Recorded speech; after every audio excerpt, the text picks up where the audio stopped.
I love my little fishes as they swim about their home. I love my little fishes as they swim about their home. When the sunlight shines upon them and their colors begin to glow, I am drawn into a world where my heart longs to go.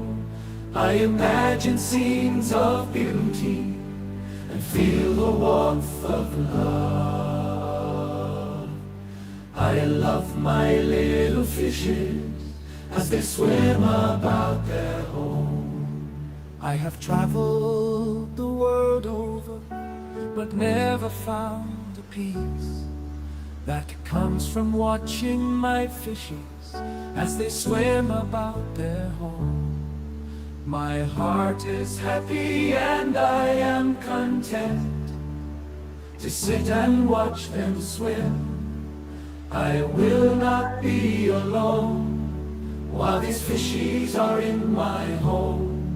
When the sunlight shines upon them and their colors begin to glow, I am drawn into a world where my heart longs to go. I imagine scenes of beauty and feel warmth of love. I love my little fishes as they swim about their home. Well, I might like to be with y'all. Hey y'all. You know, Hey Father Fish, how you feeling? I'm here. Hey, that's it. Each day's a blessing. Still alive. Still alert. Those that think I'm not exaggerate. Exaggerate. Goodness gracious. Whoa. Well, what's going on? I haven't heard back from my publisher yet about the book. I need to get them on the horn Definitely. this week and see what's going on. I'm going in for a procedure on my heart Tuesday a week. Not this Tuesday, but the following. And I'm hoping it's going to change everything and make life wonderful. So Amen to that. Kind of depending on that, that happening. I don't know. Getting old is not for the weak of heart. That's very true. Ah, Lord. So I was just looking. We've got 50 sales in our Awesome. store for the last 2 days, so that's up a bit. We're trying to get it up to a level where it'll pay for everything. All of the folks who are working for me and all the stuff we're doing, that'll tell you when you do this YouTube thing how expensive it is. And I know I make it more so, but I got a lot of people doing volunteer stuff too. It is having a small business. Absolutely. And the only way to do it, because YouTube doesn't pay anything anymore, Right. they really don't. The only way to make it work is by marketing. By selling something, getting advertising, whatever. So we decided to do a store and to sell their dirt and plants and whatnot. And I know there are people who are convinced that I'm just doing it to make money. Fools that they are. Right. I'm not making a nickel And that's literally true. Literally. This, in spite of everything I do to support other people, I don't make one dime on any of it. I live on my retirement and I donate half of that back to the business. So it's difficult to do. I have a lot of respect for the guys who, even the biggest YouTubers, they spend every penny they make to do what they do. This is a production, and it's a major production. And the deeper you get into it, the better quality you have to create. And it's no different than some big corporation making a movie or cranking out a weekly television show.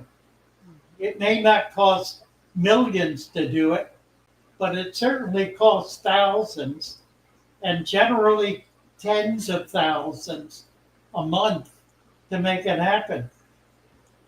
It's amazing. And I guess, I'm really gratified that I'm doing it. It's wonderful. It's a wonderful experience. I get to do this, to chat with people. I get to have friends like Adam Armbruster, who it's just so generous and so kind and so helpful. I called him up last week because I was having a personnel problem. And he talked me through it and helped me figure out how to deal with it. He runs a big business in Sarasota, my old stomping grounds, and a very sophisticated business. I mean, he oversees TV advertising. Oh, that is cool. It's a major, it's a major industry. One of the biggest of the public industries that there are. Wow. And to be able to have people like that on my team and excited about what I'm doing, it's wonderful. Something else happened today. I decided I had to have tuna fish. And I've been bugging Brenda to buy tuna fish for me. And maybe she did, but I couldn't find it. So I finally decided I'm going to go get tuna fish. So I went up to Walmart and I got tuna fish and a bunch of other stuff. And as I was standing in line checking out, I dropped a can of tuna fish on the floor and it rolled behind me. And there was an elderly gentleman, my age, I guess, behind me by himself, very distinguished looking, who picked it up and handed it to me. And I had seen him once or twice in the store. We'd kind of crossed paths, but never talked. And I said, that was probably as hard for you as it would have been for me. And he said, told me he was deaf. So I started signing to him. He knew my family. Wow. That's cool. Yeah, it was really nice. Had a really sweet chat with him. He's an interesting guy. He's in his 70s, I would guess. And doesn't know any other deaf people in Salisbury. Oh. Really lives alone by himself. His family, his parents are gone. Everybody else is gone. His wife is gone. His children and nephews and nieces all live in Baltimore, and he never sees them. So I told him he was brave, living alone. But it kind of made me thinking, you know, what is it that makes, what is it that's absolutely unique about the deaf experience? That's a good question. There's one thing. What's that? It's absolutely unique. It's completely quiet, That's true. totally quiet. And I got thinking about that. You know, quiet is a state that we all try to achieve. It's, I think, one of the primary reasons we do fish tanks. I mean, fish don't talk back at you, Right? and there's no particular reason to talk to them. So when we look at our tanks, it's a quiet time. Yeah, that is. Spiritual gurus talk about being quiet as a way of meditating. And the more I thought about this, the more I got into it, why is it that being quiet is so important? Because it allows you to hear the voice of God. Amen. It allows you to know what is absolutely true. And that's the experience that being deaf permits. And I've known this for a long time. Years and years ago, when I was getting my master's, my thesis was on the deaf experience. And I realized in talking with lots of particularly young deaf people who had not had any language at all of any kind until I met them as adults, young adults. Once they began learning language and coming into church, as I talked with them, they would say, I know who that is. And I would say, what do you mean? They were talking about God. Every single one of them had the knowledge of God. He came to them in their quiet, in their isolation. He was there, present in their lives, providing for them the experience of not being alone in their mind and in their heart. So I'm thinking I want to do a channel of, maybe a video, maybe a live stream, probably a video, and do it routinely, in which I just sign, no voice. I can go back and add in text, probably. But there's a conversation that I can have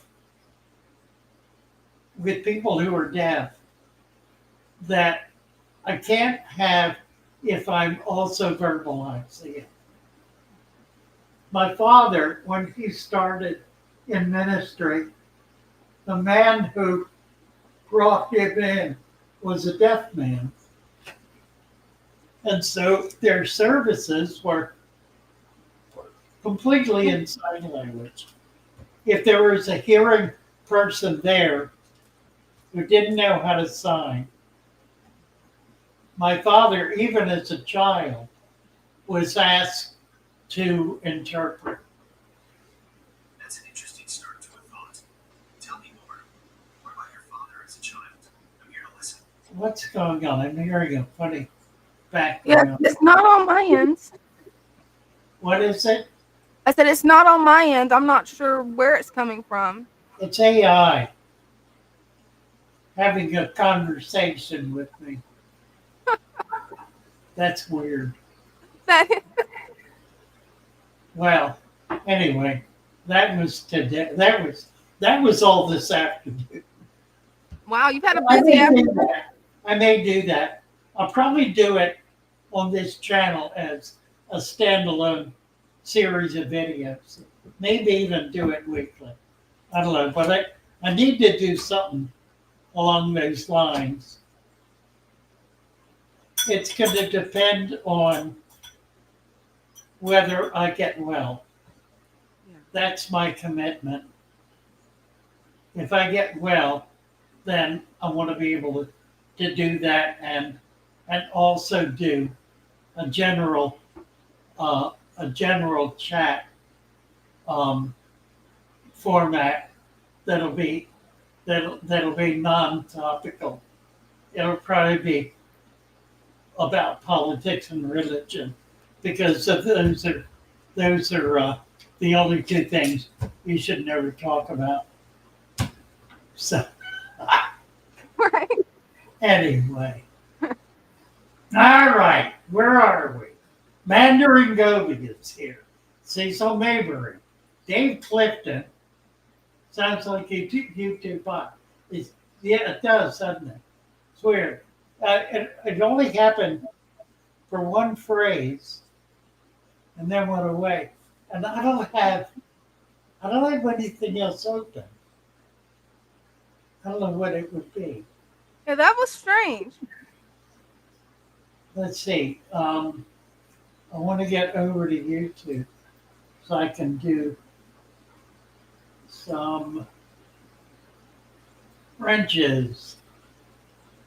Dave Clifton said it sounds like a YouTube bot.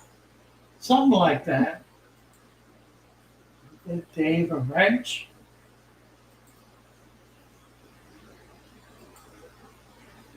It was saying, did you hear it? Yeah, I could hear a little bit of it. I couldn't tell exactly what it said. What was it saying? It said something about my father and tell me more, something like that. That's wild. Father works, Fish works, FM 93. Well, a high fin banded shark be stunted if I keep them in a small tank for a couple of months? No, I would not say so. Not for a couple of months. Will tank stunts grow? That's a really good question. It is. It is normal for fish when they're young in a school for a certain number of them to be stunted for a period of time, not necessarily a long period of time, basically a short period of time, a matter of months, maybe up to 6 months or so. I've noticed that with bettas are a good example. You see it a lot with bettas, or any fish that has large numbers of fry, like any of the Central American cichlids that will have thousands of babies. Some of them will grow super fast. There'll be like 5% that'll just within a month will be 3 or 4 times bigger than everything else, to the point where they get big enough to eat their shoal mates. and they'll keep growing like that. There are others that grow more slowly, but there's also a group that doesn't seem to grow at all. Very, very slow growth. But what I've noticed over the long haul is that those very slow growing ones will eventually catch up. It may take a year or 2 years, but everything else being equal, if they're not being stunted, and you certainly can stunt fish, then they'll grow to a normal size. It'll just take longer. Now, my theory is that happens with the given school of fish as a hedge against the food web collapsing. Because if the food web collapses at a given point while the fish are still juveniles, then most of them are not going to survive. Only the ones that require very little to survive will survive. The big ones won't survive if there's no food available. And the average ones, the same thing. That's what causes schools of fish, baby fish, to die. They die not just from the water becoming foul, but more commonly, it's from lack of adequate food. They don't get enough to eat or enough of what they need to eat, and they simply die. They don't have fat reserves. They don't have any way of being able to get through the lean times in order to get to the fat times. Right. So there's all that. Megan is here. Hi, Megan. Hey. Oh, Here's a good question. Have you kept high fin banded sharks?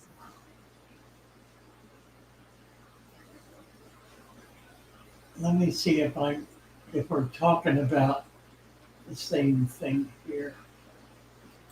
I think I know what you're referring to. High fin.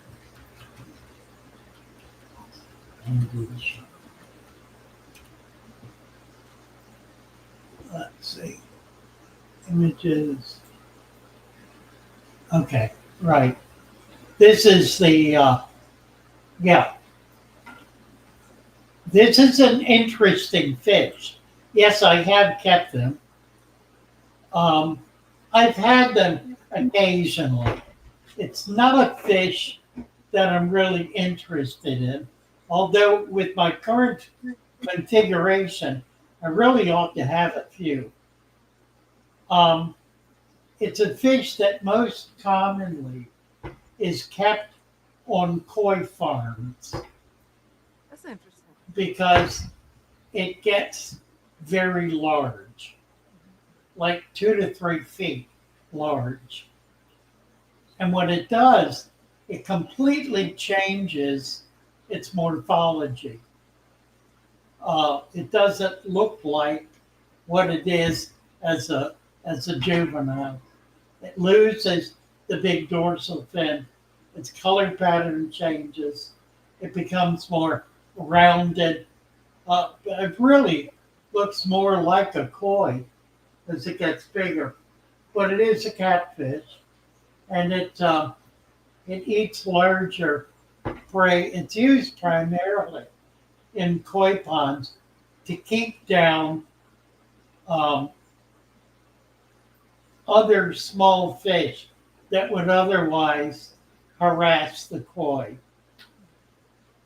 And they don't themselves harass the koi. So it performs a rather specific function in the koi pond. I've only known one koi breeder who actually kept them, and he was really a goldfish breeder, but he had outdoor ponds and would have goldfish, big goldfish. So that was real interesting. That is. Christian B wants to know, is it a type of loach? No, I don't No? think so. Let's see. Yeah, it's being sold by Blue Ridge Koi and Goldfish. Let me show you what it Oh, that'd looks be cool. like. Let's see.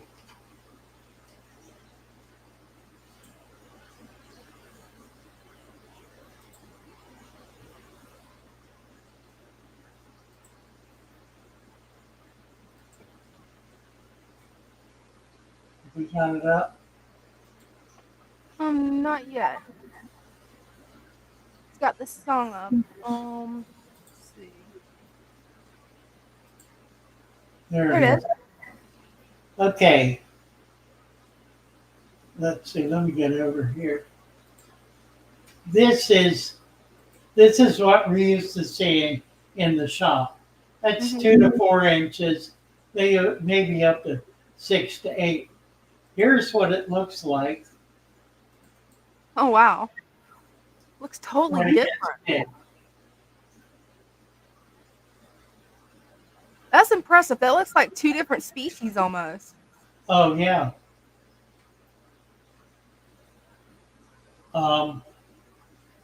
So you can see kind of what the deal is. Mhm. I don't know what. Oh, it's a member of the Cyprinidae family.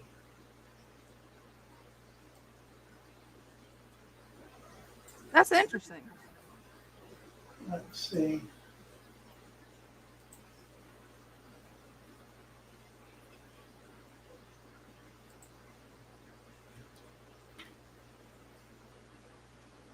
Cyprinidae species. It's a carp. It's actually in the same genus as the goldfish. Really? Now that surprises me. Yeah, I would have never have thought that at all. That's amazing. right. I didn't know that either, actually. That's interesting. That is. All right, let's get out of there. Oh, Yep. yeah, they're pretty cool. They are. They definitely look it. I'm just surprised that when they're small, they look so much different than when they're mature. That's it's kind Yeah, of cool. particularly for the type fish it is, because generally Cyprinidae don't change their morphology all that much.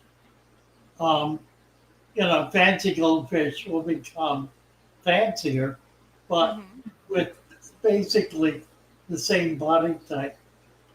They have this juveniles. The Aquatic News Network says Uncle Lou, Miss State. Hope y'all are well and finding my calling lately. Spent a lot of time hiding and lines gathering. Oh, hiding in blinds, gathering nature footage. Wow, That's how cool. exciting. That Hiding is. in blinds, gathering nature footage. Oh, that's wonderful. Well, Mhm. I hope you're putting this together in some format to share. That should be Absolutely. super interesting. I would When, definitely like to watch a YouTube video on that. That is really cool. yeah, be wonderful. That's neat. Let's see. Well, here we go. Zefkio says hyphen sharks are good tank mates for hillstring loaches and white cloud minnows. They all appreciate current high O2 and colder water. Right, true enough. They're fish that you can keep outdoors year round most anywhere, so long as the pond does not freeze solid, they will survive the winter. Senius is here. Oh, and we got a surprise for you guys.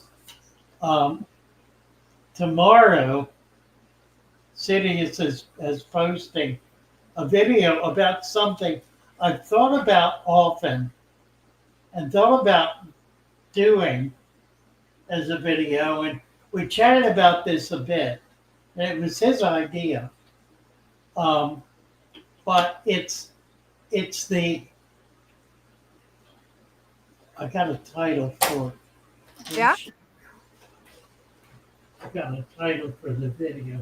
I changed the title, which probably he won't be happy about, but I thought it was cool. It's really a breeder. It's called Hidden Secrets of the Master Fish Breeder. My original title, his original title was similar to that. So I just added added the hidden secrets. I thought initially about calling it Secret Secrets, but I kind of gave up that notion. What it's about is the way in which the conditions that fish are living in changes throughout the year. And we all kind of know that so, but we really have not made any kind of serious attempts to do anything about it, except for the master fish breeders.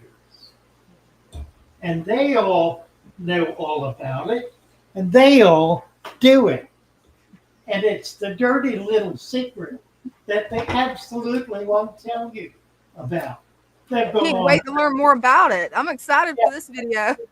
They'll go on about water conditions and food and all this stuff, but they never suggest to you to replicate nature as it impacts the water in that fish's native environment. So that's what we're getting into. And it's a two-part video. The first part merely explains what all this is. The second part, he's developed a chart that teaches, and it's something we'll have posted on Discord, that teaches precisely how to achieve this with different kinds of fish. So it's a remarkable piece of work. And more, I'm realizing that we need to take this next step as a community of natural aquarists. We need to take the step that Lucas Bretz took years ago. We need to get on board with it, and we need to become fish breeders. Because the truth is that you don't have a natural aquarium unless all of the life forms in that are able to live their entire life cycle, which includes producing the next generation. It's easy enough to do with live bearers. Oh, yeah. It's more problematic with tetras, with loaches, with catfish like cories, with all of the egg layers.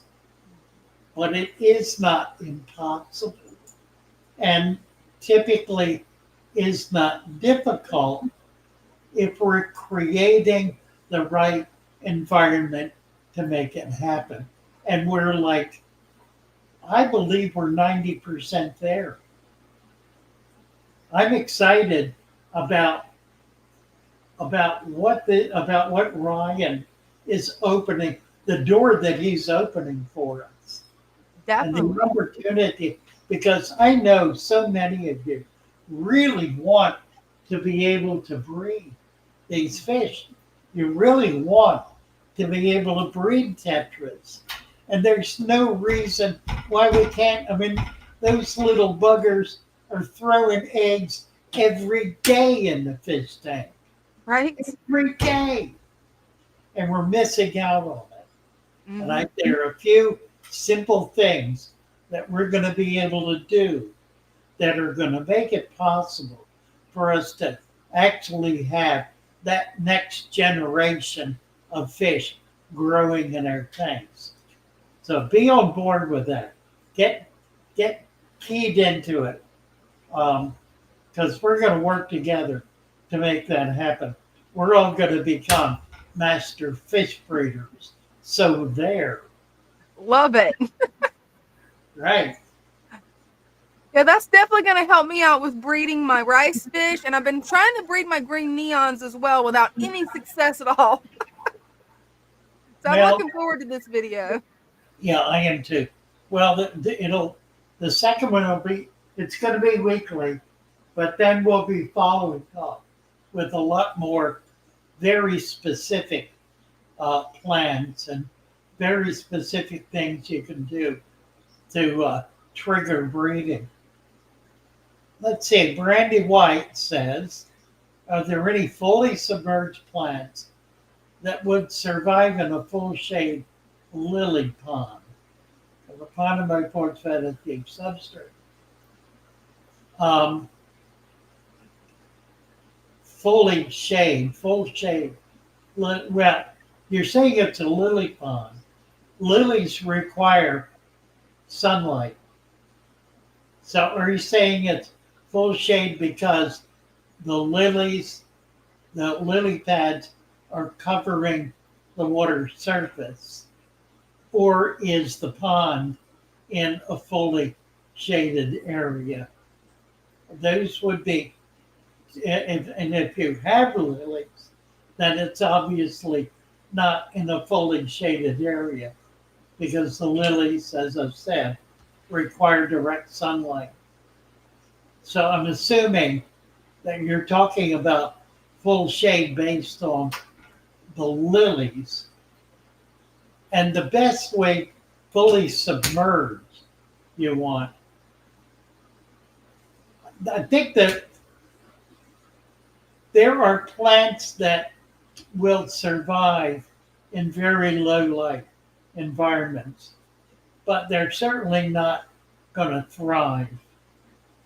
Um, bulb plants, the Aponogetans, live in deep forest ponds. Now, like a rain pond. Now, these rain ponds or rain pools are not little tiny 10-foot pools. They're bigger and deeper. So where they exist, the canopy covers them, but only in part. There's still sunlight getting through. Maybe not a lot, but there's still sunlight getting through. And that would replicate a lily pond. So my sense is that the Aponogetans, and I do know they're a low light plant. I've had them in heavily tannin water, which is pretty low light. And they thrive. They do well in that kind of environment. Other than that, they're fully submerged, I would say generally no, but the potential for other kinds of bog plants like the lily, water iris, for example, Amazon swords, which are an emergent plant. Many of the stem plants are emergent plants. They look to get, like all of the Ludwigia, the Bacopa. They want to get up out of the water Right. and head for the sky. There are plenty of them, plenty of plants like that, the so-called bog plants that do really well in ponds, and the bigger the pond, the better. In fact, they'll really take it over in time. So you wind up with a thick mat of plants and no room for the fish. I mean, it really does get that way, and it can happen in just a few years. Doesn't take a big long time. It means you need to be more careful. One thing that helps is having the pond deep, like 5 to 6 foot deep, because there are very few plants that can survive in 5 to 6 feet of water. There certainly are some, but most of the plants that we work with will not, particularly if it's, well, it's never going to be bare, is it? There's always, the deepest parts always going to have the highest nutrient level. But they'll tend to work their way into shallower water. Good question. Really good question, Brent. That it is. What do we got? What else? Let's see what we got. Did that one. What's it? Megan.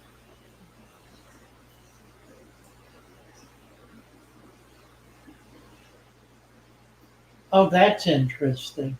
Yeah, it is. That's curious. On Facebook. Wonder what they're selling. Right? They're trying to copycat. That's funny. That's funny. You know, I was talking with somebody. We had a chat with, we're talking with Maeve and Tommy on Discord earlier today about a subject related to this.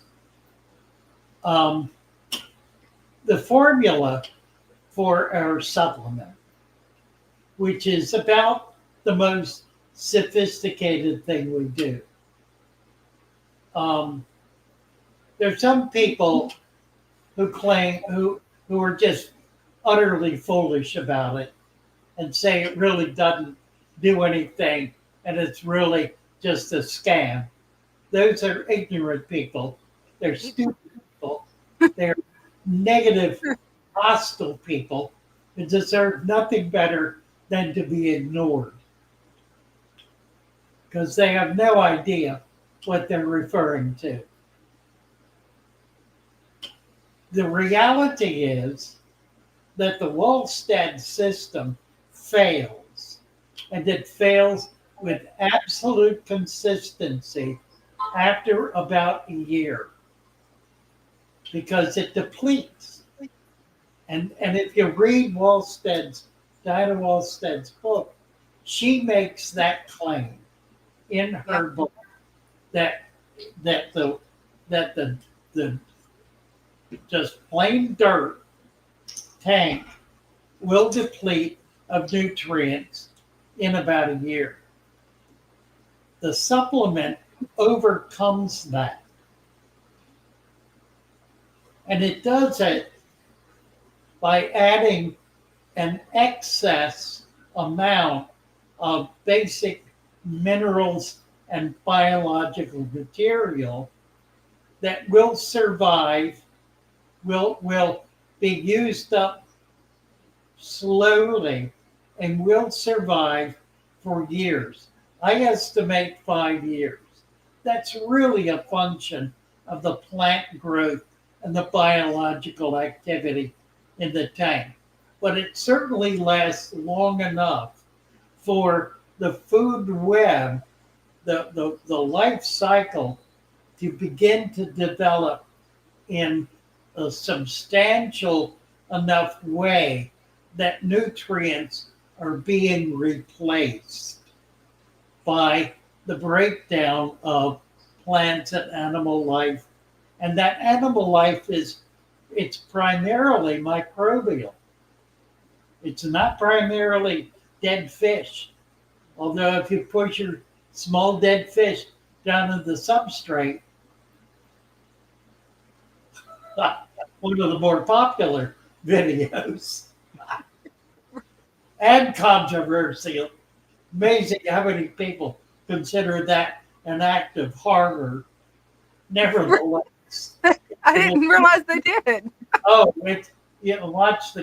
read the comments on the Well, push my dead fish into the sand. The replacing those nutrients is a slow process. It doesn't happen quickly. It certainly doesn't happen in a month or two, and it won't begin to happen in a year or two. It takes a long time. I have a tank at home. It's 25 years old. Eventually, we're going to get it in here and set up. I've been struggling to get the boys to help me do it, and they're busy all the time. So we never get around to it.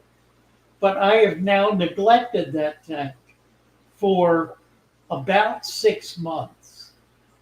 Haven't turned the lights on, haven't replaced the water. It's evaporated down to about an inch to 2 inches. There's a little bit of sunlight coming in. The Bacopa has exploded. It is loaded. It is chock-a-block with Bacopa, all of it reaching for the light. Gracious needs to read the comments. I don't remember what it's called. It's a short. Mhm.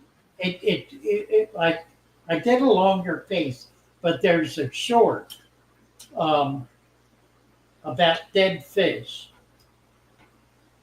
pushing I don't remember what it's called. Look at the shorts. Just kind of scroll back on them. I'm sure you'll find it. It's got 1 million views. I think it's a huge view video. It's one of them that pushed us, one of two, I think, that pushed us to from 1 to 200,000 subscribers in a matter of a couple of months. It was amazing. That's impressive. Yeah, it was. I could never figure out what was doing it, but that's what was doing it. What's in the title? Oh, show you all my blue effect. Oh, wonderful. All right. Blue Flex 15. You got it.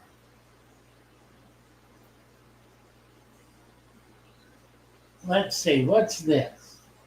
Can I see a Vallisneria tank? Father Fish, can Val grow in low light? Yes. Even the floating pet. Probably. Val is one of the plants that grows in brackish water. It likes hard water. The jungle val tends to grow in, that's why they call it jungle val, because it tends to grow in jungle rivers and streams along the banks primarily, or in slower flowing water. Although some of it, well, you've seen, I think I've got a couple of vids of jungle val holding it up like this and it's touching the ground, like 6-7 feet, 6-7 foot long leaves. And if you could just imagine that in a stream bed or flowing water, where it would just flow and be waving, just amazing. Could easily get 10 foot long or longer. I don't think there's any limit on how long it could be. It's a single leaf. I said that wrong. it's a leaf that continues to grow in length. It's a beautiful plant. Yeah, to make, and there's so many of them, so many different kinds of Vallisneria. My favorite has always been the contortion or corkscrew. Hmm. I've had those since I was a kid. Carlo is saying good morning. Somewhere Morning. somewhere the sun is rising. Right? On the other side of the world for us. Wherever Carlo is, I Mhm. guess. All right. What's Megan saying? Have Val in all my tanks. That's all tanks. Yeah, right. Right. True enough. True enough. That red root floater. Asking Megan. I don't know if she is red root. She might. Yeah, I don't know. Well, whatever. She's got a 5-gallon aquarium. I would say it's not going to be an issue. Oh, pennywort. That's good to know.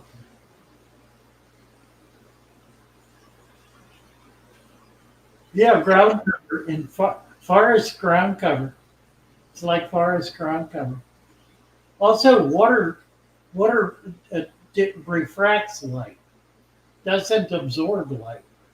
It reflects it. So the plants living in water naturally receive less light than they would if they were not in water, which is why certain plants, like the uh, what am I thinking? The sack? No, not sack. My mind's not.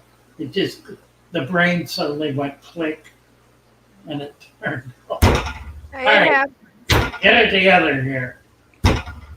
Hey, here's a good question from Darkwire. I want to create a waterfall. With a canister filter. That's interesting. I would have never have thought of doing that. Um, yeah, lava rock's fine. All you really want is biological activity, unless you feel like you need filtration. And then you put some sponge or wool in. Depends on your tank and what else you're trying to achieve, other than just moving water. If all you want to do is move water, then you should just use uh, a circulating pump. If you're going to use a canister, then you're going to have a certain amount of biological filtration going on. Um, so certainly the lava rock would provide a way to achieve that. It just depends on your tank and what you need to achieve with it. But it's a great idea. Yeah, it is. Waterfalls are wonderful. I was talking with um, a fellow was on last week, this afternoon, who's doing bonsai and wants to do bonsai in an aquatic environment. That's gonna be pretty. He brought up the issue last week of doing um, cypress, doing cypress from seed as a bonsai in an aquarium. And I suggested mangrove as a better option, but he's going to do cypress, which I think is super cool. That will be. Now, it'd be neat. But bonsai in a fish tank is something that nobody's really done much with.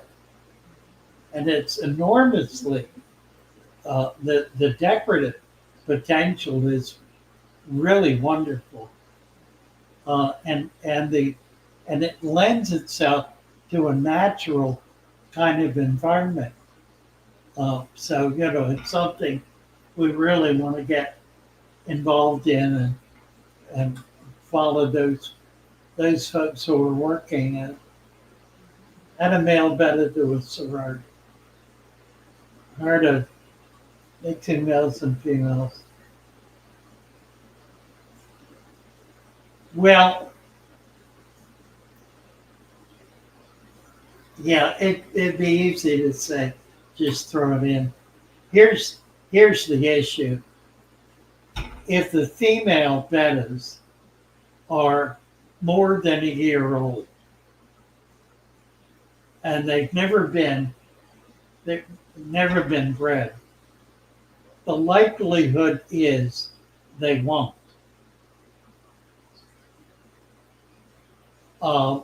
They'll be too aggressive toward a male, and which will cause the male to not be free and virulent enough to be able to essentially entice the female into a submissive role. In other words, you mess with that estrogen and you're going to get testosterone. And that's really the problem. If you don't, if the young female is not, you did put the link up. Mm-hmm. It's been forever. Somebody just clicked in. Yeah, they did. If the young, so you want to start with young females, and you want a fully developed male, a male that's probably 6 months old, who's been blowing bubbles and showing interest in breeding. And frankly, you just put them together. This is Zatkil Lane. Hello, hello. Hey, I wanted to say you had a really interesting little hex tank set up. All of the plants that are in here are from the creek that I've Having harvested. a little bit of trouble with the audio. We cannot understand anything you're saying. I think your volume is up too high. Try turning the volume way down and back off from the mic a little bit. See if that works. That's probably a bit better. Okay. Yeah, that's better. It's mostly Virginia and Pennyworth. I It's can't figure out what you're saying. No, it's not working. We It's cannot something understand anything you're saying. Okay. It's like rumble, just a rumble. That's a beautiful tank he had. Yeah, try coming back in. See if hopefully that'll fix it. I want to see that tank again. So Me get too. it worked out. Get it worked out and come on back. So Mhm. it'll be fun having you. Yeah, well, Let's see. Adam said finally another cylindrical tank owner. Right. Oh, there he is. No question. Somewhere, no question. All right. Is that can you hear me a little bit better now? The audio. Okay. Ah, perfect. Okay. Here's a hex tank I set up. All the plants that are in it were collected from the creek behind my house. There's the Guidia. I've got a whole bunch of pennywort in here. Like I was saying, it's doing in pretty low light here. I've got a ton of pothos just growing like crazy out of the sides of this tank and out of the top. And I've set this tank up with the idea of using getting some splash tetras for it. which is why the water level isn't up all the way. That's interesting. I love your setup. So you have some emergent plants. Oh yeah, the Ligwidia is coming up all the way to the top, and there's a ton of pothos that's growing out of it as well. Okay. Right now it's all Amazon except for that one little Gara that I've got in there, but he's doing a really good job of cleaning the place. Very cool. Mm-hmm. What is that tank? It's a 40 hex. I don't see them that often in shops anymore. I've had this tank for, I don't know, got to be around 20, 30 years now. I don't think I've ever seen it. It's interesting. Yeah, I Is love it. It's four-sided, isn't it? Six-sided. It is six-sided. Yeah, the camera's just being a little funny with it since I'm so close. Huh. That's a very nice tank. Yeah, you said it was a hex. Wow. Okay. I do know what it is. All right. It sure doesn't look like a hex. It looks like it's four-sided. That's peculiar. Yeah, it's funny the way that cameras can play tricks with us. Can you move the camera all the way around it? Oh, there it is. Yeah. Okay, I got Yeah, it. see it now. Yep. I got it. Yep. Here's a very, very happy beta that I rescued because he was in the typical cup setup that they try to sell at Petco. My son decided to get him. He's really enjoying being in this giant aquarium. Oh, yeah. I bet. I'm waiting on him to try to start building a bubble nest, and we'll probably try to get him a lady. Nice. Very cool tank. Yep. All right, I'm going to go ahead and sign out. Thank you. Thank you so much. Thank you. Nice to meet you. Yep. Well, here he is. Here's Budget Bonsai. Hey, Father Fish, thanks for having me up. Oh, you bet. I don't have an aquarium to show you yet. I just ordered my materials from you today. Oh, that's right. That's I right. can't wait to see what you're Well, gonna. that's going to be exciting. Yeah, I'm looking for it. So you're going to start the cypress from seed. Is that the idea? Well, no, I'm going to use small seedlings, maybe a year or 2 years old. So they're smaller than a pencil still. Oh, But I have ordered some mangrove after your advice. So thanks Nice. for that. I'm going to do a mangrove tank also. yeah, mangrove. I've done mangrove, and they're pretty easy to do, and you can do them in fresh or salt water. I'm going to do freshwater, and I ordered the 10-gallon pack with the plants Right. and the dirt, and I think I'm going to split it into 2 5-gallons. Do you think that will be okay? Oh, sure. Okay. Yeah, you don't. I guess for what you're doing, you don't need big tanks. I might put some nanofish in there, some dithers, just For to have a sure. few in there. But That'll be very beneficial. Yeah, right? I mean, I don't know what I'm doing. I became a member during this show too. I'm going to be following pretty closely. Oh, nice. Yeah, I need some help. I need to get that learning curve underway with the natural aquarium. Yeah. Well, it's going to be exciting. I saw a video, a picture recently on some non-fish website that it was like a 20-gallon aquarium with a little mounded hill in it coming up out of the water, and a bonsai, a very nice, that small bonsai, growing in that soil, emergent from the water. It looked like, I don't know what it was. Looked like a maple. I mean, Very yeah. appealing to look at. I was gobsmacked. It just, I really was.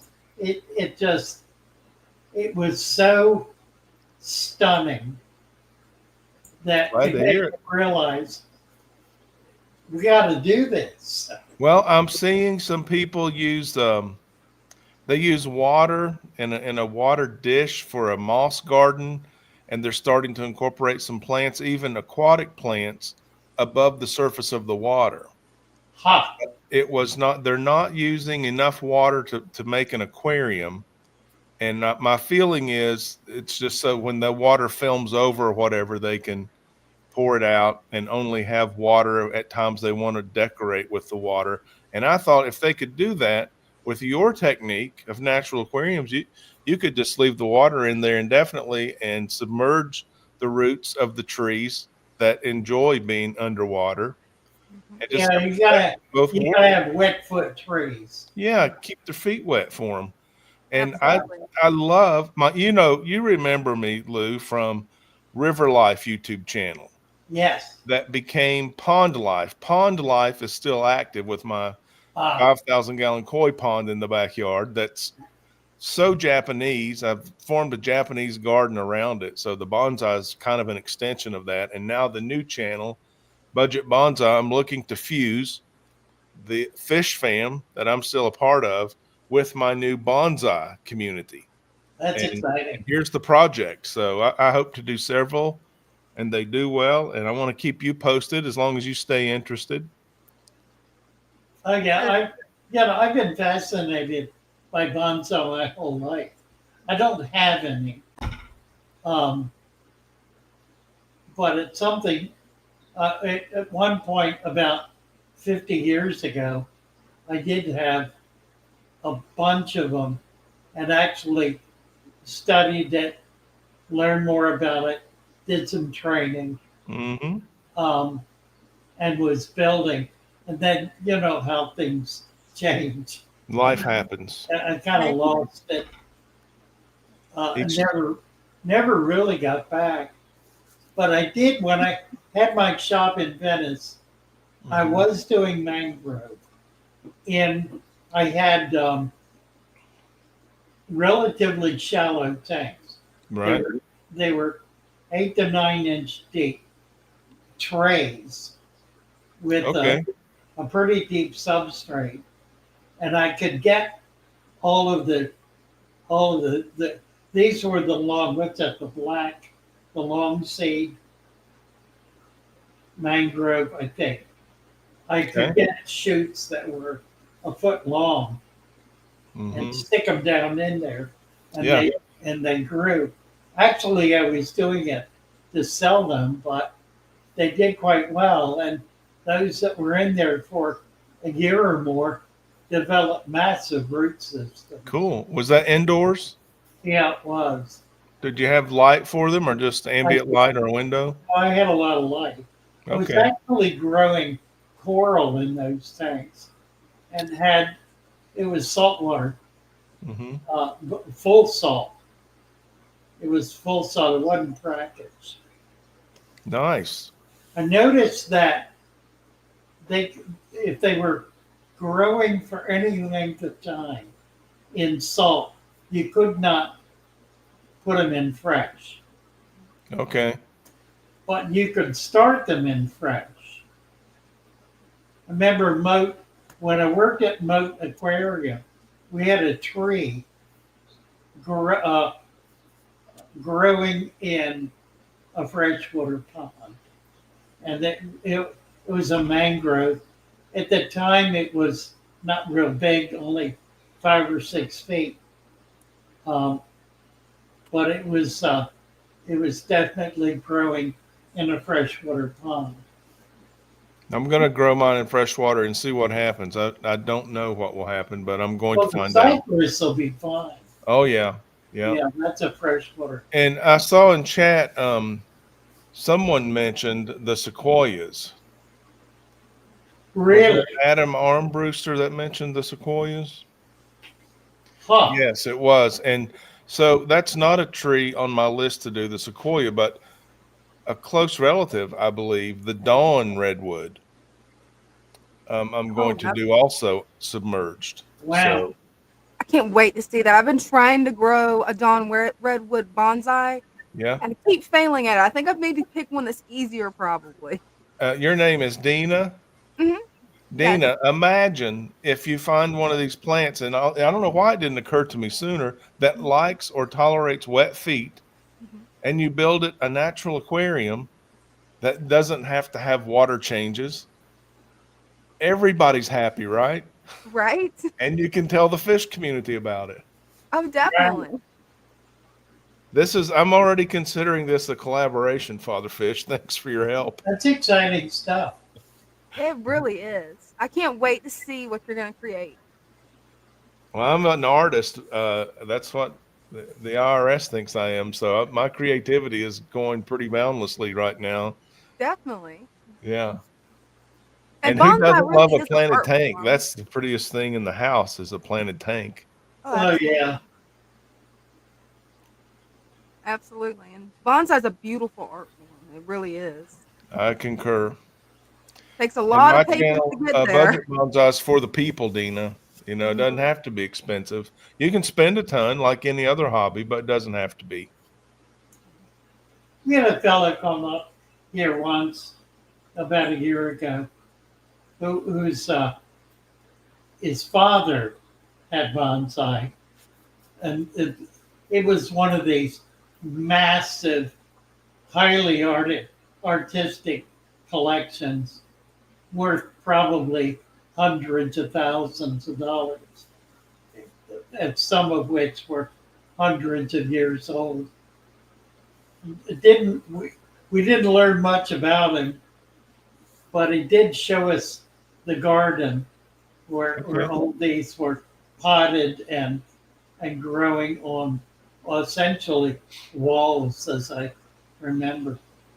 Just amazing stuff. Very Japanese, very Cool. artistically presented. Father Fish, have you worked much with living sphagnum moss in the aquarium?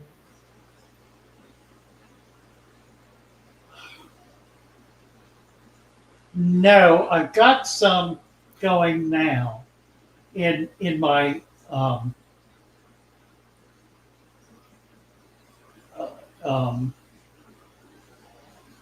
in my blackwater tank.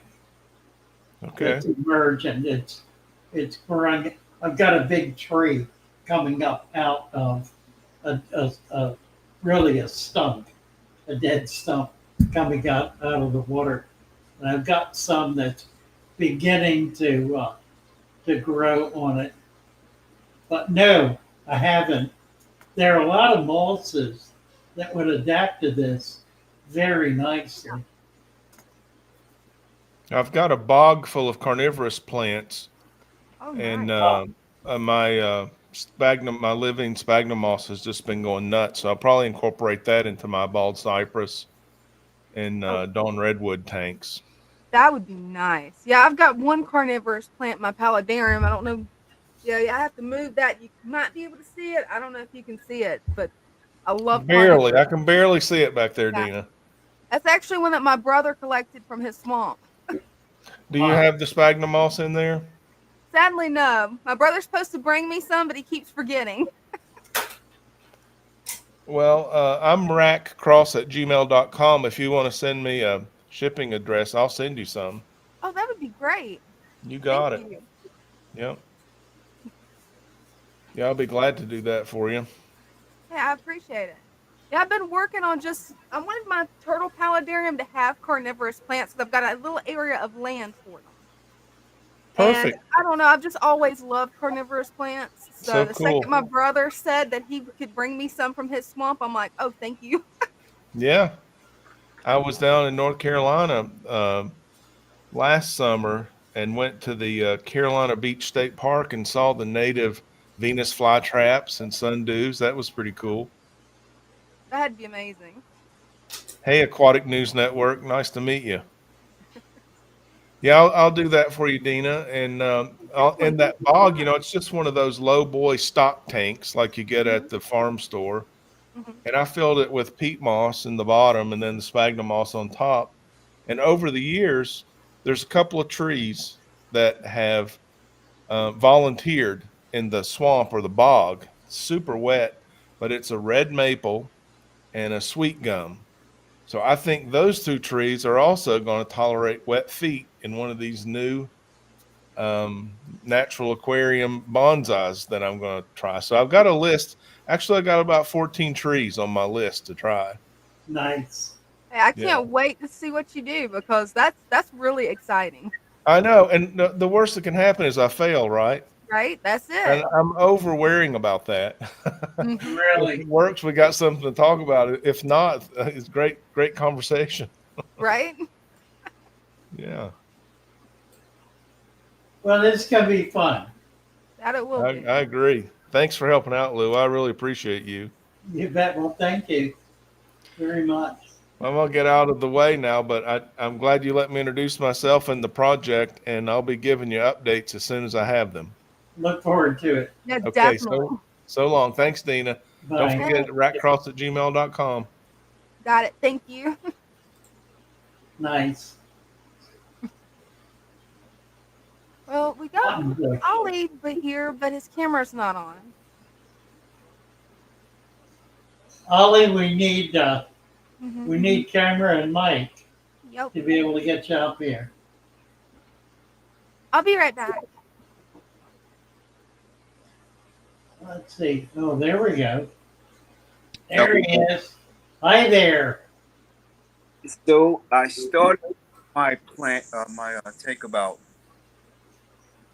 5 months ago. Okay. I stocked it with some zebra dano and one female beta. It's been going pretty well. Oh, They good. all Nice. If I could figure out how to turn this camera around, I'll show you. Well, just turn it around. That's the easiest way. There. Oh my word! Look at this. What size tank is that? That is a 10-gallon, Wow. and it has 11 zebra and one female beta. Nice. Oh, and the one tetra. I put 6 tetra in there, but 4 of them disappeared. Ah. And there's my beta. That's blue. The plants are doing really well. Yes, I appreciate it. Those are our Father Fish plants. Nice. So you did the deep substrate. Yes. So Very cool. I couldn't stop there. Ah. Great. So I put one in the bedroom also. Now this is a 20-gallon. Okay. Same thing with the Yeah, looks much like the other one. zebra dano, and this has one male beta in it. Uh-huh. And there he is feeding. Well, the other was a female beta, is that right? Yes, and this is the male. Well, you need to put them together. Yeah, that's the next thing I want to do. Don't be afraid to do it. There's enough cover in there. If the female needs to get away from the male, she won't have any trouble doing so. Now here's a question for you: is it all right to make them in the tank with the zebra, or should I take them and put them in a separate Well, tank? it depends on whether you want them to try to get some babies going, because a zebra would eat any babies. So I recommend you give them one of the 2 tanks. Give them the 10. Put the male in with the female, and put the other fish over in the 20. Then you get some more fish for the 20, and see how the bettas do. And if they don't breed, then you can get another female for that tank. Okay. I will keep you updated. By all means. Oh, that's exciting. I'll post it in the show. You bet. Nice to meet you, Ollie. Yeah, Where are you from? New Jersey. Oh, you're right around the corner. Right up the road a bit. Right. Not too. It only takes your plant 2 days to make it, so it's not far at all. Well, we could drive them there a lot quicker, but, but 2 days is good. Yes, it is. Thank you for coming out. Nice to meet you all. Thanks for having me, Father. You bet. All your videos, I study them, and I think my wife says I'm watching. Is that right? Well, she'll learn to love it. And I can't testify to the ick raising the temp up. I didn't have the garlic, but I raised the temp 2 days. The ick was gone. Nice. I left it on for another 2 just to be sure. I left it up. Turned the heat down on day 4. No problem since. Amazing, isn't it? It just really effective. Yes, it is. Very good. Good for you. Thanks, Ollie. See you again soon. Yes. I want to see that tank full of baby bettas. That'll be great fun. I will keep you updated. All right. Bye for now. Bye for now. Let's see. I'm back. I think that I missed it though. He's breeding. He's actually breeding bettas. No, he's wanting to. Wanting to. Yeah. Hey, I hope he comes back and keeps us updated. Yeah. He's got a good plan.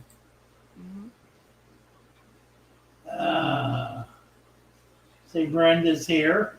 Mm-hmm. Hello, Hey, Brenda. Brenda. Spider plant bonsai. Spider plant bonsai. I've never seen that. That's interesting. I'm gonna have to write that down to look that up. I've always thought bonsais were fascinating. You know what a spider plant is?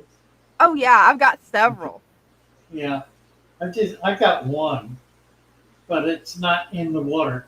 It's in a pot, and I need to get it out of the pot and get its feet wet. Definitely. I've got several outside, but none of them in my tank yet. I don't want to cut off the baby ones yet. I want them to get nice and big first. Ooh. Adam said there's always firewood.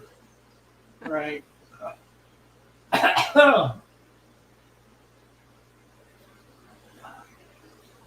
Sarracenia puripurans.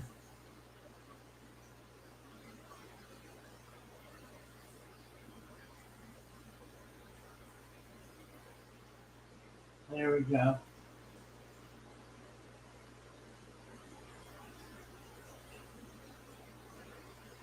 Shrek, hey Shrek.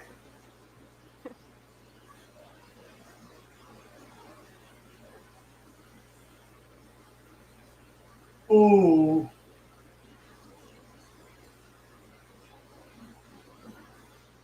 I feel you on that. Really?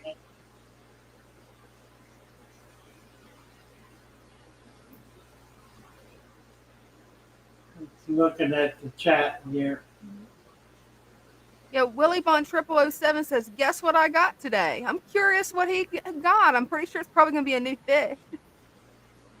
Well, Hey, we got cinnamon. yes, we do. Hi there. Hi, cinnamon. You Hold there? on, let me see. There we go. Oh, there we I go. had to turn the other so we didn't have an echo. Mm-hmm. Yeah, here's of course, the big tank with the stump or whatever it is. It's a big one.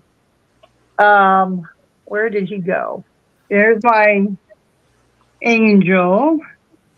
That one had been by himself. Now here I've got, from the auction, I got myself a couple more of the blue polar parrotfish. They're going to hide on me. Here's the one I originally had. He's little compared to them. And there's a bigger one up there. Kind of wandering. My rainbows must be ready to breed because they're getting really, really turquoise. They always are turquoise, but it's like a light one you can hardly see. But he's really bright tonight, so he's being frisky, I guess. Now, where did oh, he's in the back. There's the one, Lou, that I was talking about. That big one in the back there. Oh, yeah, right. Very I nice. mean, he's all right in the 55, but he really needs a bigger one. And this one here has another one that hangs out with it, which I don't see where it's hiding, but every once in a while they just kind of disappear and they start hiding in places. That's see the big Pleco? Oh, he's beautiful.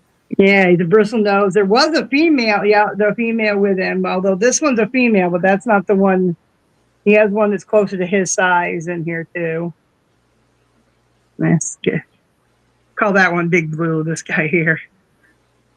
Now, where did that? Yeah, he came out now. He's out here in the front. This is his favorite place. You'll watch us from the corner here, that big one.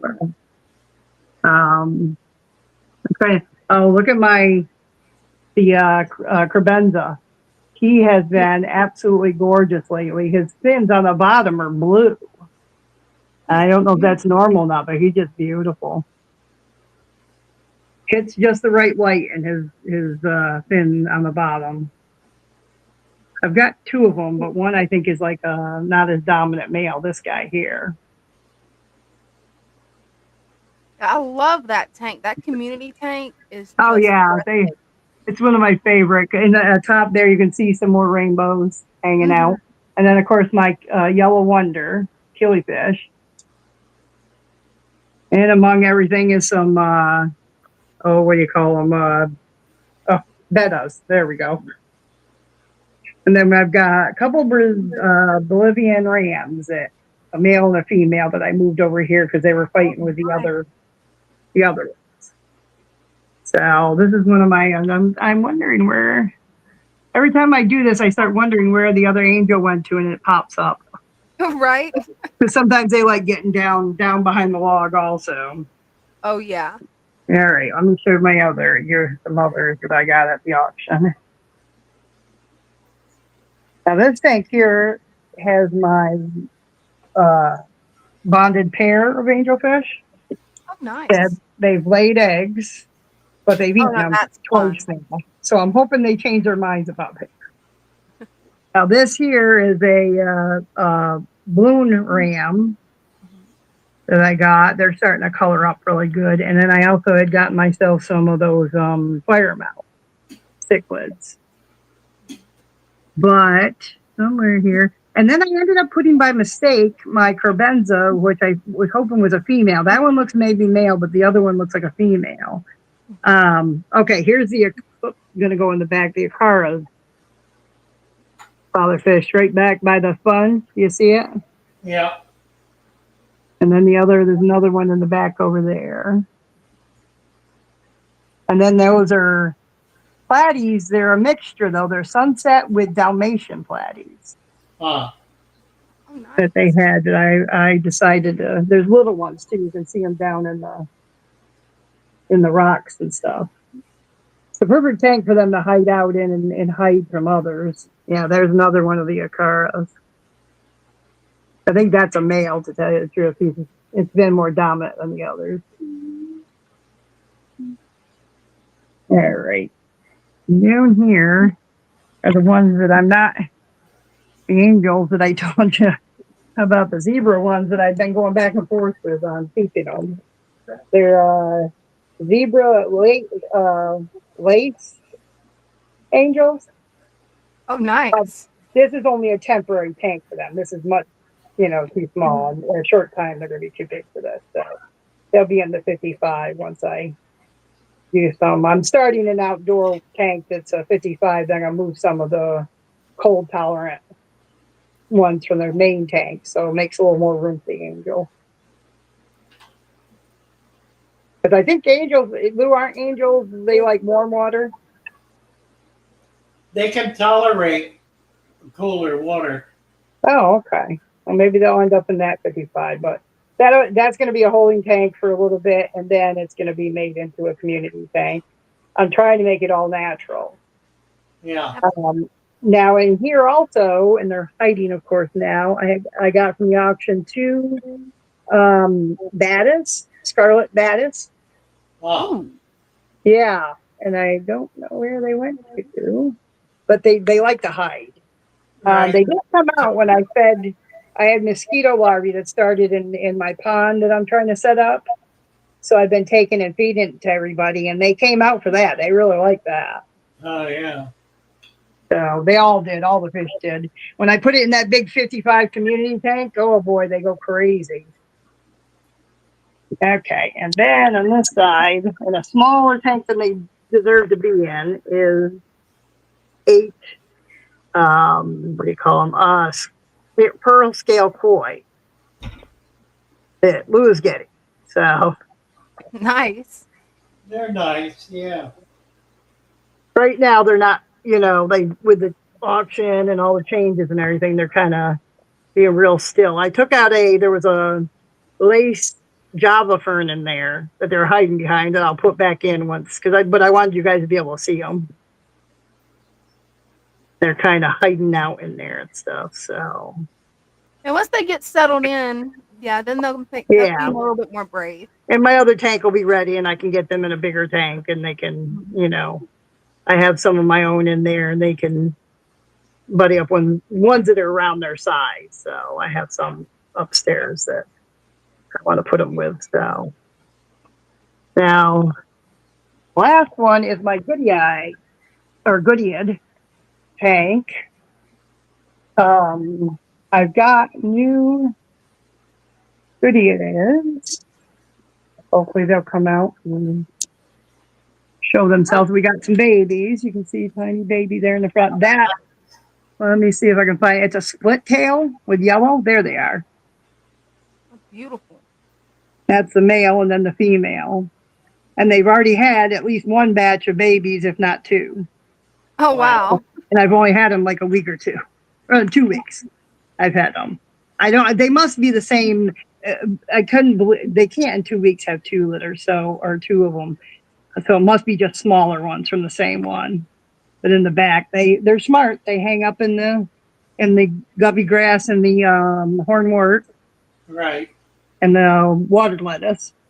And then in the back, this is the one that has it's floating a little. Let me move it a little so you guys can see. The sweet potato. Mm-hmm. See all the fine roots and stuff. Yep. And those babies are smart because when they're real, real little, especially the red tails, they go right in there. And they only come out to grab some food and go right back in. So they're smart animals. They really are. I like the goody guys. I have some tequila ones upstairs. And I just got another one. Oh, Lemii. Oh, what are they called? Lemii something. They have a lot of those at these auctions. There's a couple breeders that have quite a few. But some of these I'm going to take and put out in the cold tank, the outside one. It's not going to be cold because it's out in my patio and in my garden. It's a 55-gallon that somebody gave me free, and I decided to give it a try for an all natural, no heaters or my brain tonight. Filter. There we go. We're going to use the plants as a filter. If necessary, if it doesn't quite work at first, I've got some of the, somebody said they're like swamp tanks, or they're not swamp tank, but where it hangs on the back of the tank, but it has these square compartments, and you can put anything in them. And I'm going to use the roots from the plants and some of those those round things that the plants grow in, water plants, and see if that don't work. Nice. I thought that would be nice to do. Absolutely. So, but yeah, I've kind of fallen in love with killifish and the goody eyes. I really like them. They're not as flashy, the goody eyes, as some of them, but they're hardy, and I think they're pretty, really pretty. So, alrighty.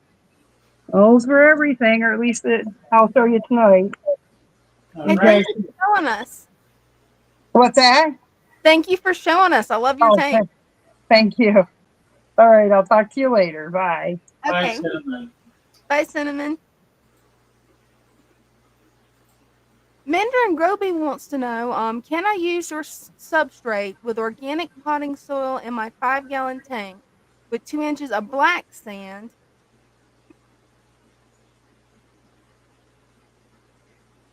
Was that the question? Mm-hmm. Oh, yeah. Not a problem. That's fine.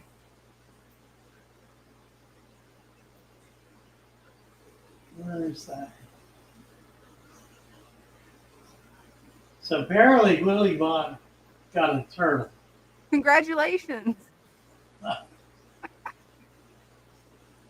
Yeah, I love turtles. Wow. Aquatic News Network. They've got a conservation easement catch pond that is 7 foot deep. I wonder if it's going to go dry. 40 by 100 by 7. It could, if it's the sand and the water table is below 7 feet, then it's not going to hold water very long.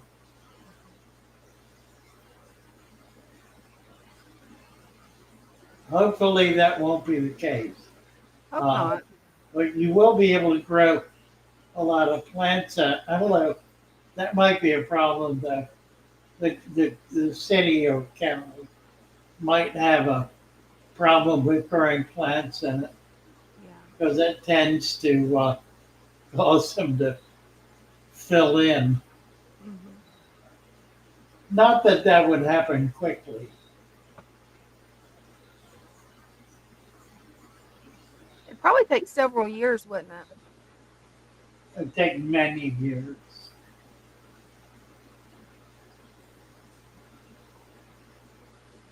Will I eradicate digging if I reduce my cichlids to one of each site? Well, probably.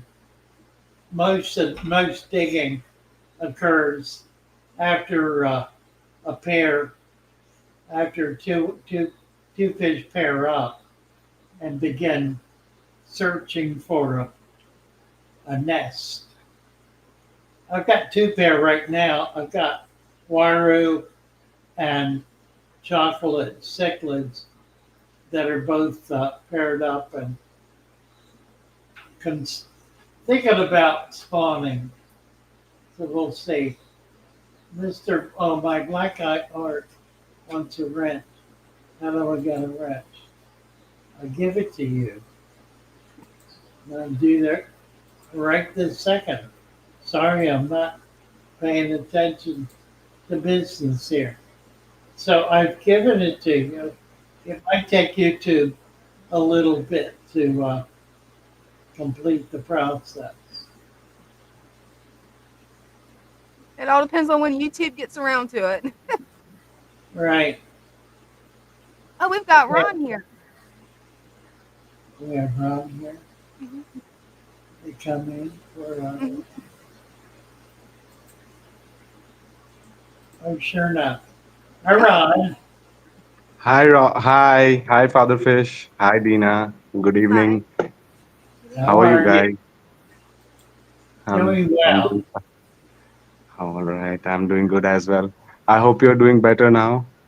And well, first of all, I just want to say that I would really like to apologize for the last week when I spoke with you guys for the first time, and I realized when I actually saw the video again of your whole live stream, and I realized that I went on and on for so long that I didn't let you guys speak. And I'm sorry, I was really excited. That was my first time talking to you guys. So, uh, all right.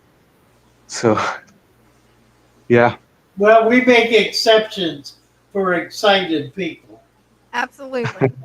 Well, get your camera up much yeah, closer to the yeah, tank. sure, yeah. So, yeah, I'll just give you a quick update of my Yeah. tanks. So, the ick is gone, I guess. And yeah, I'm not seeing it anymore. But yeah, the heat actually, yeah. The heat, I think the heat actually made the plants a bit. I think they will recover. If you see at the back, those Ludwigia was pretty green last week, till last week, and now it has Yeah. started. I think.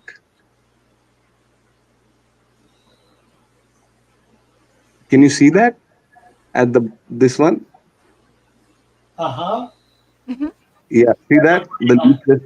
Well, Yeah. it's one leaf, and that plant. Look on the plant and see if there are new green leaves coming out.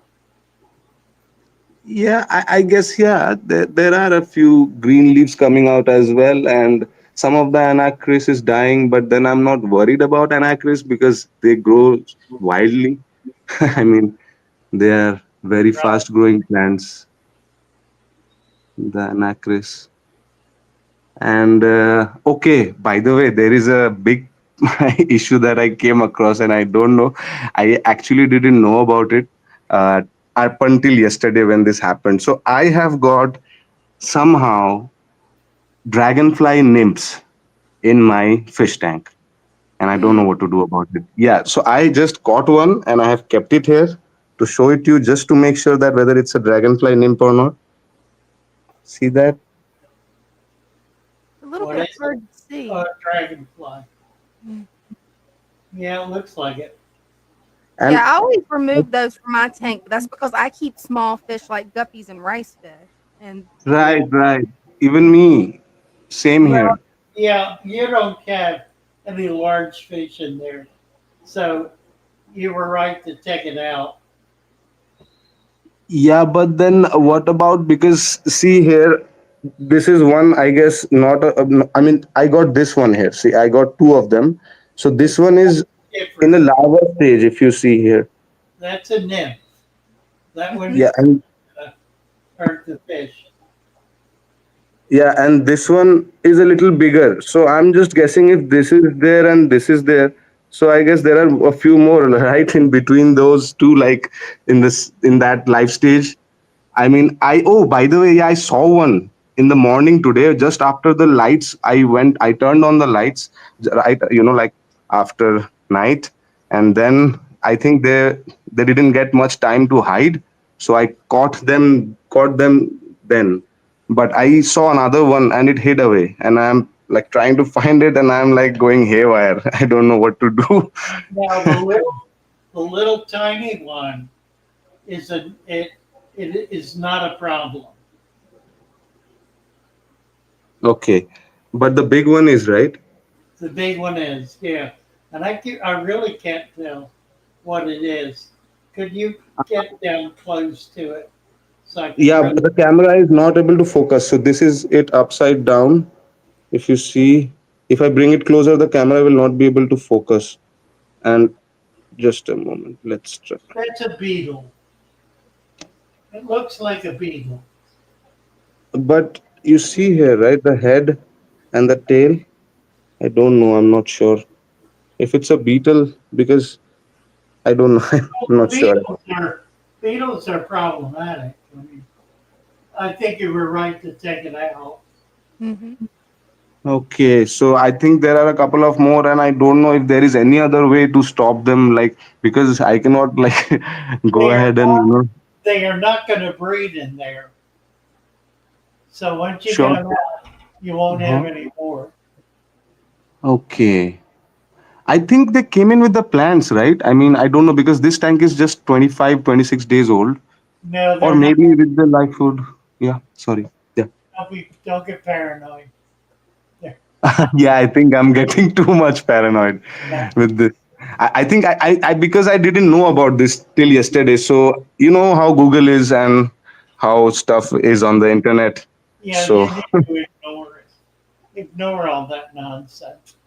Yeah. Yeah, if you pay okay. attention to all the stuff on Google, it will definitely make you paranoid and drive you nuts Have because you there's a lost lot of any? misinformation. Have you lost any fish? I think I did because I'm not sure what happened, but I had 7 guppies here and Mhm. now I only have 6. I'm not able to find one, and it's not that big of a tank. It's just 2 feet. It's like a 15 gallon. So I just went around all the where I could, but there is like I'm not able to find one fish. So I'm not sure. I'm not sure what's happening.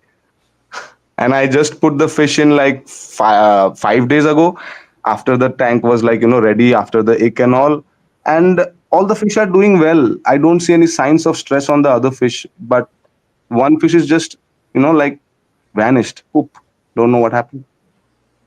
Okay. Well, it could be nothing. Likely is Yeah. nothing. I don't think you have a problem.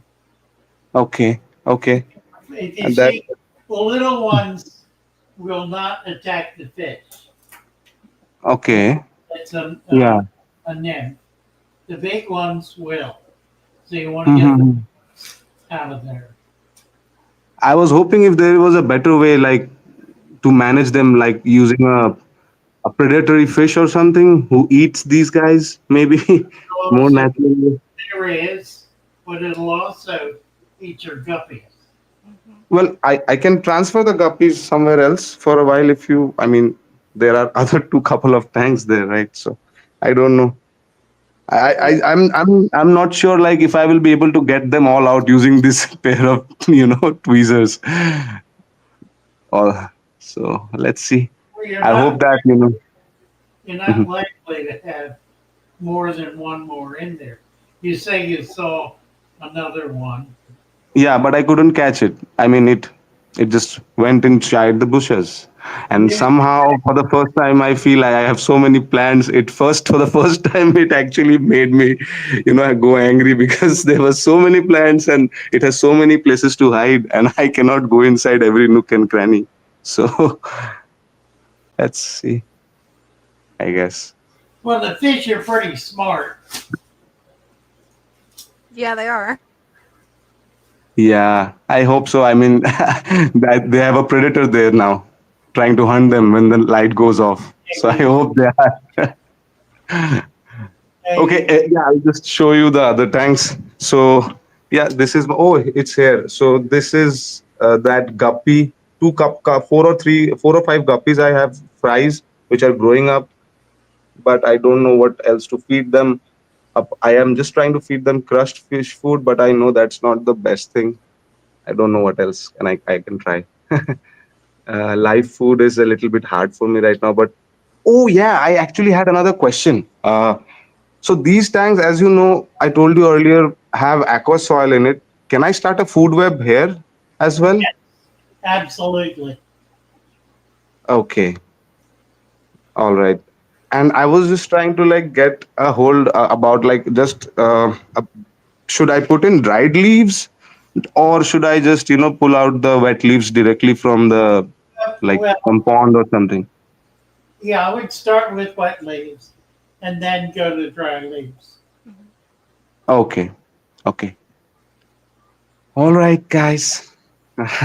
This is up now. The ick is gone. So I'm giving my tanks another, a week or so that they can settle down a bit so that I can introduce more fish because the ick took away so many fish and everything.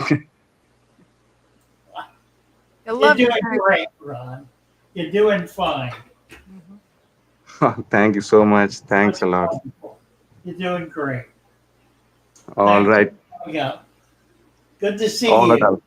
Yeah, All thank You you. too. right. Good to see you guys as well. You guys make my Sunday. And I'll catch you up next week again.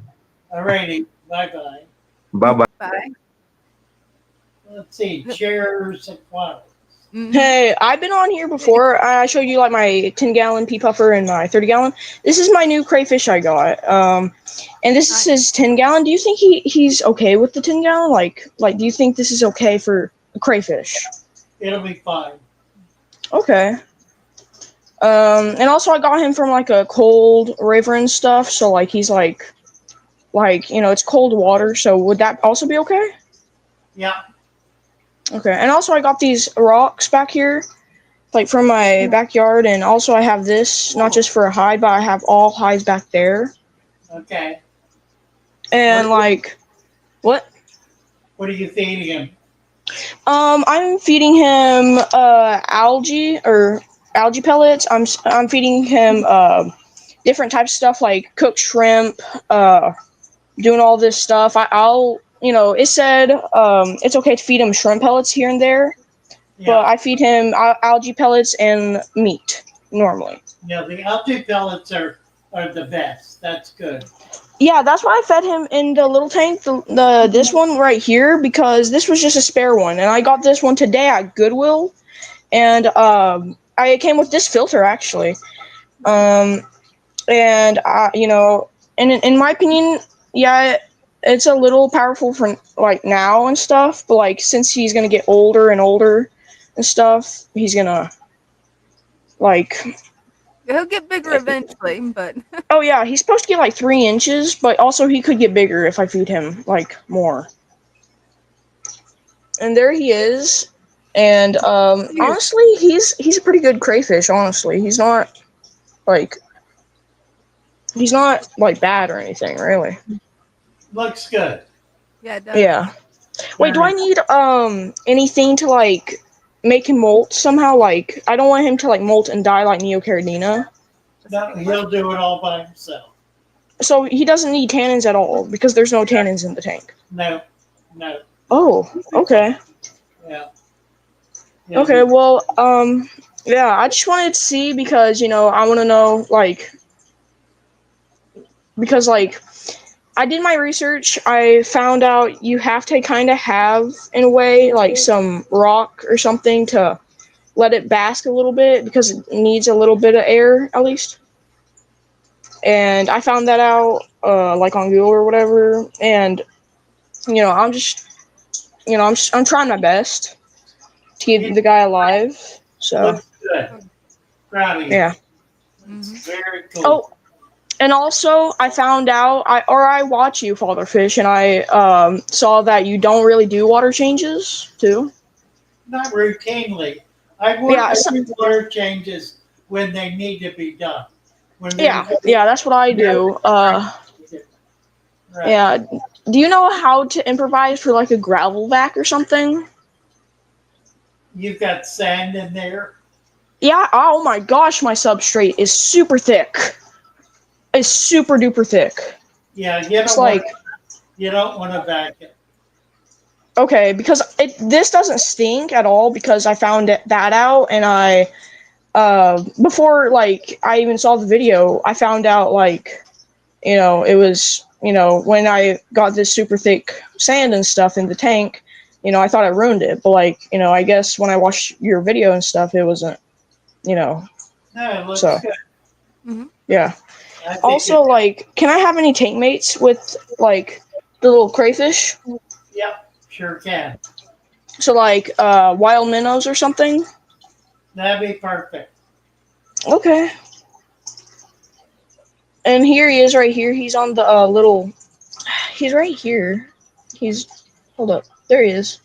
Nice. But I don't know how to say it, but he's about, hold on. I'm going to get this and I'm going to show you. He's about that big. Like on this side, he's about that big. Yeah, I caught him yesterday and I thought it was a big crawfish, but it wasn't. It was a super small one, but the big crawfish it was a leaf. Then I found him like in the net and stuff, and it was really cool. Well, that's fun. That does sound Great. fun. Take a chair. Yeah, thank you. Yeah, thanks you. Thanks you. Bye. Bye. Bye. Let's see. Ish Lupez. Oh my, look at this. Mm-hmm. Hello. Ish. Ish, can you hear us? Hi there. Hi. Hello. How are you? I like your time. Doing good. Sorry, I have you guys on. Have you guys on my TV and also my phone, which is a delay, so I was not aware I was on. I just want to show you guys, show you my tanks. That is beautiful. Nice. Can you get up close? Yeah, it really is pretty. So Look at all the fish in there. Wow. The fish tank police might get me. My guppies are starting to really overpopulate. Certainly are. Looks great. That's Yeah, beautiful. so that's a 7-gallon short. And then I have this other guy. Wow. Wow. And they both are, I want to say I did what you told Scort. I think her name was Scort last show as far as getting a group of guppies, and this is 6 months what it's turned into. So Hey, get up close. I would love to see them up close. Those are beautiful guppies. Wow. Very, very nice. That it is. Beautiful guppies. I thought mine were breeding fast. Wow. yeah, right now they're really starting to throw out a wide range of really cool colors that don't look anything like the parents. Those Wow. are gorgeous. Absolutely gorgeous tank. Quick question, Father Fish, in reference to my water wisteria was getting some black algae. I think it's black algae on the top of it there. Is that a sign of like high phosphates or silicates possibly in there? No, it's just a sign that your nutrient level is very high. You might back off feeding a little. You can also, if it becomes a problem, turn the lights off for 2 days, and it'll get rid of it. Yeah, it's kind of weird because some of my, like the sword had did it 6 months ago, but that was, I want to say, when the tank was just cycling, and those seem to have grown out of it. This water wisteria is only about a month old, but it's being a new plant. It seemed like it had, for some reason, it occurred on that one. Yeah, it could be the plant. It's just not strong enough yet to ward it off. Right. All right, guys. I'll let the next person on. I just wanted to share. Very impressive. I like your tanks. I love your guppies. You ever get to the place where you need to get rid of a few hundred, let me know. Well, it's unfortunate that I'm here in California, and there's only one small fish store that really is only a fish store to warehouse his main like fish tank services. So I am looking to rehome some. I am in California. Well, we can overnight them. Right. Let's talk. Call me. Most definitely. Will do. All right. Nice Have a to good one, meet guys. you. Bye-bye. You too. Enjoy. Thank you for all the help. Where are we at? We got about 15 minutes. Yep, and looks like we got Jacob Wade. Want me to bring him up? Yeah, sure. There we go. Hi, Jacob. How are you guys doing? Doing good. Good. How are you? What's in there? There it goes. Good. It's doing really well. She's there Certainly hiding. is. Yes. Yeah, I went this weekend while it was thundering, lightning, and having a bad storm, and lucky my fish loved me because I got all that food web in there for them. Where do you live, Jacob? Huh? Where do you live? Greencastle. I'm about about 2 hours from you, I think. Oh, really? That's cool. What? Ocean, I think, is about 3 hours, 3 or 4 hours. What state are you in? PA. I thought so. Huh. That's cool. Yeah, I'm, well, depending on where in Pittsburgh. It's a big state. Oh, yeah. Yeah, I still don't have any more duckweed. I'm glad I gutted that. Yeah, that's great. Right? It's all clear going the whole way down it. Good job. You're doing great, Jacob. I'm just waiting for everything to bush up. It's really bushing up. Look at this. Here, I'll back out a little bit. It's getting It's all. That's a jungle tank. I love it. I remember when this tank used to struggle. It used to kill everything, and now it just it allows everything to just live peaceful in it. Right? And I don't have much of a bad issue on anything. I used to even have a lot of algae growth, but then I fixed that. and now it's just Yeah. I fight to bring algae in basically. Looking good. We got a couple of minutes left, Mhm. and Danielle is here. I want to give her a chance to come up and say hi. Thank you, Alrighty. Jacob. Nice to see you, Jacob. Thank y'all. Hey, Danielle. Hi, Father Fish. How are you, dear? I'm doing good. How are you feeling today? Oh, well, I am struggling, but Oh, I'm no. making it. Oh, it's just getting old. I'm getting old. I'm feeling my age. Nah, age is just a number, Father Fish. You got to get to that 120, man. You still got loads of time. Right. No, I'm ready for it. I just need to get fixed up here a little bit. Yeah. And that's why God gave us doctors. Right? At least the good ones. Really. Get up closer. I want to see more of that tank. I got my female guppies the day after stream. Cool. Look at that. So we've got this male, that male, and that male. And so she's a girl, and there's my other girl. Picked up some really pretty females. Nice. Yeah, I got one that kind of matches his tail.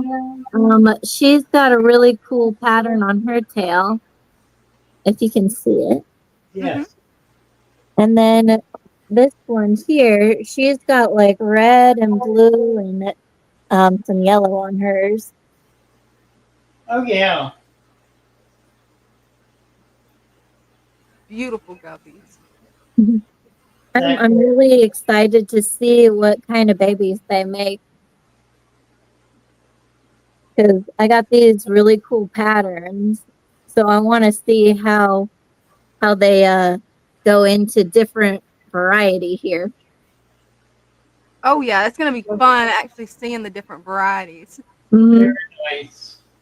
I added food web this week, and oh my gosh, they went crazy. They were so excited picking out the leaves and everything. Found a whole new source of food, did they? Right? Nice. They really loved it. Pretty tank. Thank you. As I like per Christian B's suggestion, I loaded it with water sprite for the babies to Yeah. hide. And Yeah. I've got some anarchus in there in various spots that I trimmed from my 55 long. Cool. Looking good. The babies have enough places to hide from their parents. Right.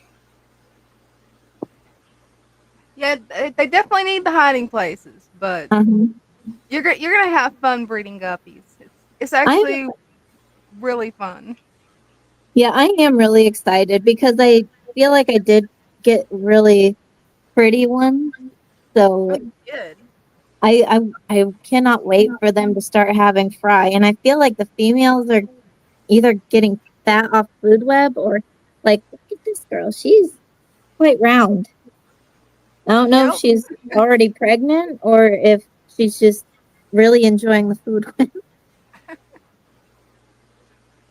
Nice. And it's a possibility she could be pregnant. Was she housed in a tank with males when you got her from the pet store?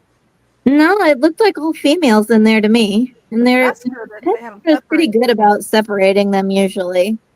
At least mine is. But who knows?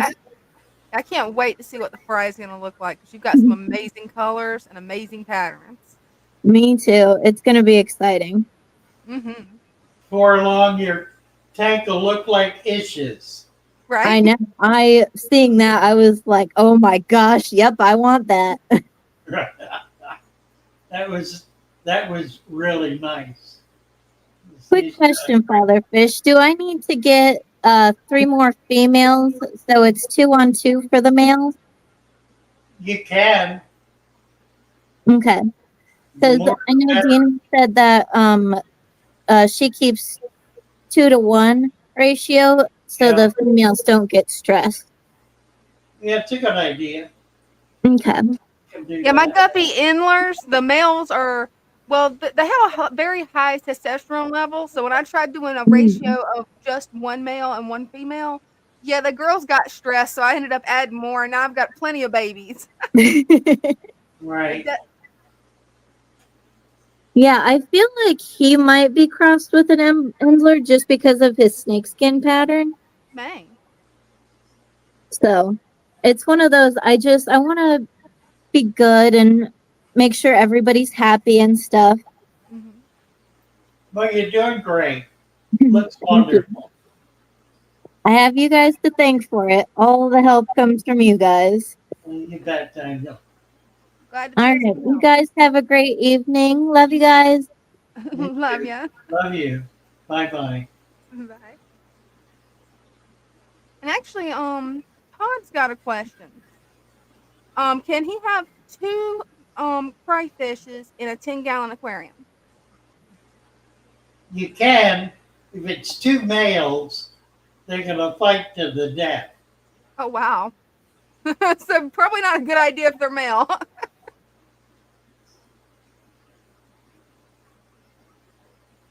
Linda Caldwell is here, but we don't have her. Oh, there she is.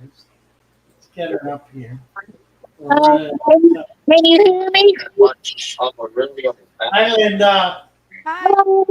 I used to have a lot of algae growth, but then I fixed that. Are you there? And now Yeah. Okay, I talked to you last week. Yeah. I talked to you last week, and I'm about ready to throw this out because everybody looks so well, and all of my stuff is dying. All of my plants are melting. I did my water change, the 10% like you told me. Yeah. What else do I do? You can see my stems here. Can you see that? Yeah. What else do I need to do? Well, I don't know. I think you need to get over on Discord where we can look at this and spend some time. Okay. Because I did everything and everybody else's looks so great and mine looks so bad. Everything's done. And everything looks so good to begin with. Right. So Well, we need to look at this. Okay. Join us on Discord. Okay. I will. Okay. Thanks. Have a good day. Bye-bye. Bye-bye. The prodigious is here. Where'd he go? And you, hi. Okay. How's it going? Got a question. Yes. So I went to one of my friend's parties yesterday. I came back, and my little baby girl over here was stuck under a rock. And can you get please? You guys see her fins? Yeah. What should I do about that? Like, do I just let it grow back by itself, or It'll heal. It'll heal? If you start to see any kind of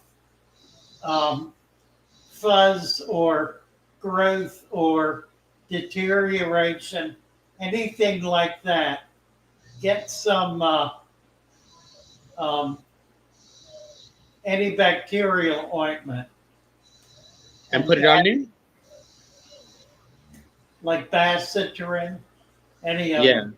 And just dab it on the wound. Okay. Thank you. Otherwise, she looks fine. Okay. Yeah, I think she was pretty spooked because, like, I tried to feed her after and she didn't want to eat. Yeah. She looks okay now. She's moving around. She's moving down. Sorry. Oh, I got a Java friend back there. Nice. Yeah. But yeah, this is how everything's going. Besides her little hiccup, everything's going fine. All righty. Nice to see you. Mm-hmm. Nice to see you too. You guys have a good week. All right. Thank You you. too. Bye God bye. bless. God bless.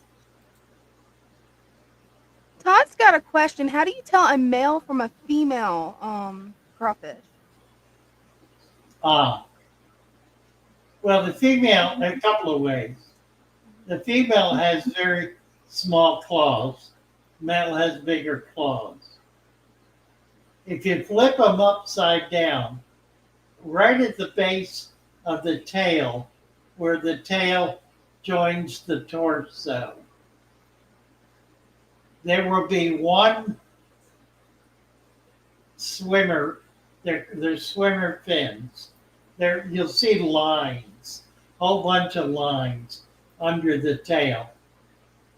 At the top one, if it's a straight across line, it's a female. If it's a V shape, it's a male. It's good to know.